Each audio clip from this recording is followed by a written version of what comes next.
네, 안녕하세요. 김 원장입니다. 앞으로 조금 체질 이야기에 대해서, 특히도 이 체질이, 어, 태양인, 소양인, 태음인, 소음인, 이렇게 네 개 체질로 이렇게 구분을 하잖아요.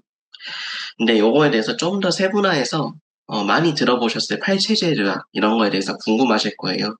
뭐, 금양인, 금음인, 이렇게 부른다는데, 이런 것에 대해서 조금 더 원초적으로, 그러니까 그냥 금양금음 이렇다기보다는 성질을 거기에 넣어가지고 정확한 정의, 데피니션 이런 것들을 좀 지어드리고, 제가 전공을 했기 때문에 관련한 내용들을 조금 더 자세히 말씀드릴 수 있을 것 같아서 환자분들께 유익한 정보로 말씀드릴 테니까 영상 보시고 또 본인 체질이 어떤 건지 이렇게 좀 찾아보셔도 좋을 것 같고요. 그렇게 갖는 시간 진행해 보도록 하겠습니다. 제가 전공이 사상체질의학이고요. 또 실제로 저희 한의원에 내원하시는 환자분들이 이명, 난청, 자율신경쇠조증, 혹은 난치성 질환, 혹은 난치성 통증 질환 이거저거 해보시다가 잘 안 되시는 분들이 많이 오시고 그런 분들을 위주로 진료하고 있기 때문에 힘든 상황에서 찾아주시는 경우가 사실 많아요. 그래서 증상이 되게 그 중에서도 다사다난한 질환, 자율신경 문제를 이렇게 상담하다 보면 이런 말씀을 많이 듣습니다. 같은 자율신경쇠조증인데 왜 친구랑 증상이 다르죠? 혹은 불면증을 가지고 있는데 어떤 사람은 어떤 환자분은 가슴이 두근거리고 어떤 분은 기운이 축 처지고 그러니까 어떤 분은 너무 항진되는 증상이고 어떤 분은 너무 이렇게 축 처지는 증상이 나타나는 거죠. 그리고 검사상으로 몸은 이렇게 정상이라고 나오는데 계속 힘들다 하시는 분들도 있고요. 혹은 체력적으로 너무 이렇게 위로 펌핑 돼가지고 몸이 너무 항진돼서 불편하다 하시는 분들도 계세요. 그래서 이거는 딱 그 현대의학적으로 자율신경이라는 말로 이렇게 표현하기는 어렵고요. 자율신경 반응이 체질별로 다 다릅니다. 왜냐하면 우리 몸의 장부가 기능적으로 다 이 편차가 다 달라요. 체질별로. 그래서 그 차이를 설명해 줄 수 있는 도구가 가장 체질의학적으로 설명하기가 편하고요. 두 번째로는 그 체질 내에서도 약간 이렇게 두 개로서 더 각 체질별로 구분을 하게 되면 팔체질이 나오게 되는데 이거를 좀 더 명확하게 설명해 줄 수 있는 도구가 된다. 그래서 저는 체질의학이 정말 중요하고 환자분들의 다양한 이런 증상은 같은데 왜 뭔가 이렇게 다르지? 혹은 이런 여러 증상이 나오지? 이런 것에 대해서 해결해 줄 수 있는 도구가 된다고 생각합니다. 실제로 그래서 이 체질을 네 가지로만 구분을 하게 되면요. 좀 불편한 경우가 많이 생깁니다. 예를 들어서 태양인 체질도 이제 예를 들어서 이재마 선생님 체질학을 개발하신 그리고 이렇게 발전시키신 이재마 선생님도 본인이 태양인이고 다른 양미들로 본인 증상이 치료가 안 되기 때문에 태양인 체질을 만들었고 또 반대 체질인 태음인 편에서도 자세히 서술을 하게 되면서 이미 기존에 많이 이렇게 논의가 되었던 소음인 체질, 소양인 체질에 대해서 자세하게 이렇게 먼저 다루고요. 이거는 사실 고전 의가들이 옛날 의사들이 많이 다 정리를 해두었거든요. 여기에 태음인과 태양인 체질, 특히 본인이 태양인이었기 때문에 이 특수 체질에 대해서 정리를 해둔 건데 그때도 이렇게 잘은 정확히는 모르겠지만 나중에 그 동의수세보원 이분의 책에 보면 이렇게 적어 있어요. 후세의 의가들이 내 이론을 발전시켜가지고 이 이론을 통해서 더 많은 의학적 발전을 꾀하길 바란다. 즉슨 이게 고정된 의학이 아니라 이 의학적인 이론을 토대로 해서 더 발전시키기를 원한다라는 거죠. 근데 그때 당시, 그러니까 물론 이재만 선생님이 대단한 건 맞지만 그때 당시에 조금 이 인재막 개발자, 그러니까 어떻게 보면 컴퓨터로 따지면 막 완전 옛날 큰 컴퓨터들 있잖아요. 그런 수준의 이런 상태에서도 제일 큰 구분은 같은 태양인에서도 이렇게 두 개를 구분해 놨어요. 태양인 외감 욕척병, 그리고 태양인 내촉 소장병. 그리고 다른 체질에도 다 이런 식으로 구분을 했습니다.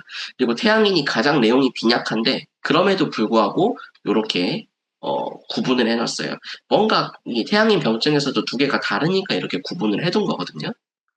해서 이런 식으로 어려운 말로 구분을 해주었는데 그냥 핵심 골조가 뭐냐면 결국에는 두 개로 분류되는 병리 파트가 동의수사부원에 정리돼 있다.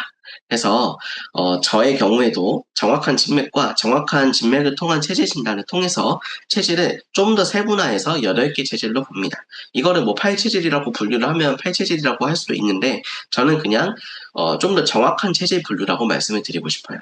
그래서 이 계통별로 이 증상과 체질이 다 다르기 때문에 이거에 대해서 이제 각각 살펴보는 시간.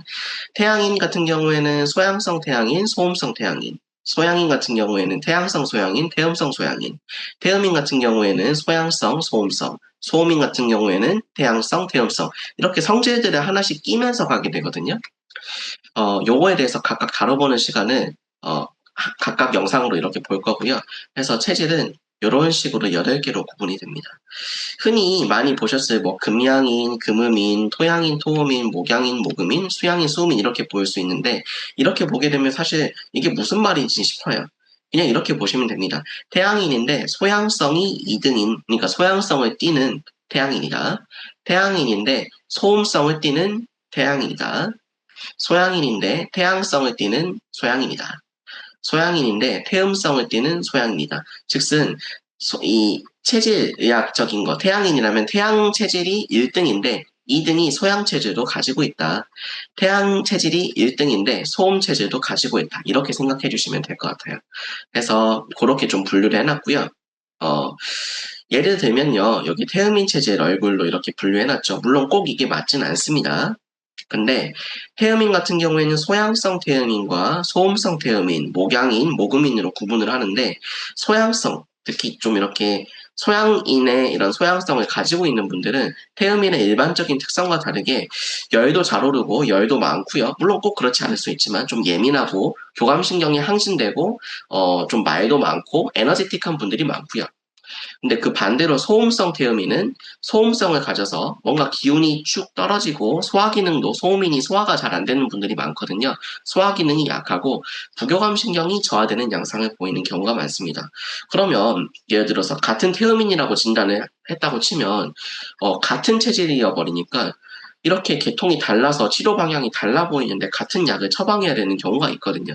기존 사상 체질로만 분류를 한다면 물론 동의수세보원에서도 요거에 대해서 분류를 해놨습니다. 예를 들어서 소양성 태음인 같은 경우에는 간열병이라고 분류를 해놨고요. 소음성 태음인 같은 경우에는 이제 위안한병 혹은 위안한 폐조병 이렇게 구분을 했는데 구분해서 잘 쓰면 좋겠지만 사실 잘 그걸 못하면 같은 체질로서 처방이 같아버릴 수가 있거든요. 그래서 같은 자율신경 이상 실조 증상이더라도 이런 한약 방향, 치료가 달라져야 된다는 거죠.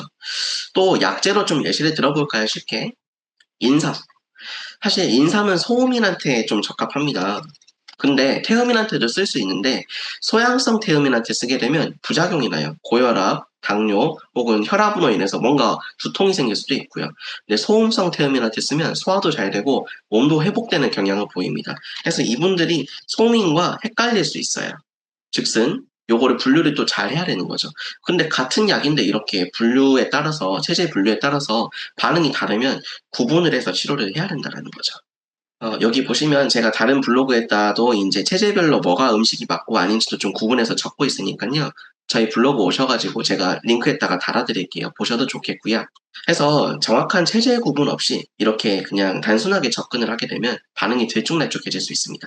그래서 정확하게 맥진, 체형, 얼굴 색깔, 음성, 복진, 생활 패턴 등을 종합해서 체질을 정확히 진단을 해야 되고 체질이 잡힌 상태에서 왜 이분이 이런 불편 증상이 생겼는지를 해결을 해나가야 치료가 맞아떨어지는 거고요. 치료가 다르기 때문에 그냥 무조건 증상에 따른 치료를 하게 되고 또 같은 체질인데 이 두 가지가 분류가 안 된 상태에서 뭉뚱그려 치료를 하게 되면 잘 낫지 않을 수도 있다라는 거죠. 그래서 이 글은 혹은 이 영상은 앞으로 이어질 8체질 시리즈로서 시작 영상입니다. 그래서 앞으로는 체질별로 어떤 패턴 혹은 어떤 특징, 어떤 자율신경 패턴을 보이는지, 어떤 증상이 잘 나타나고 또 음식이나 생활습관이 뭐가 맞고 안 맞는지, 치료는 어떻게 해야 되는지 좀 이렇게 풀어드리려고 합니다. 지금까지 자율신경 불균형으로 불편하셨고 체질에 대해서 궁금점이 있으시면 앞으로 제 영상을 봐주시면 도움이 많이 되실 것 같습니다. 오늘은 여기까지고요. 앞으로도 김 원장이 좋은 정보 제공하기 위해 노력하겠습니다. 감사합니다.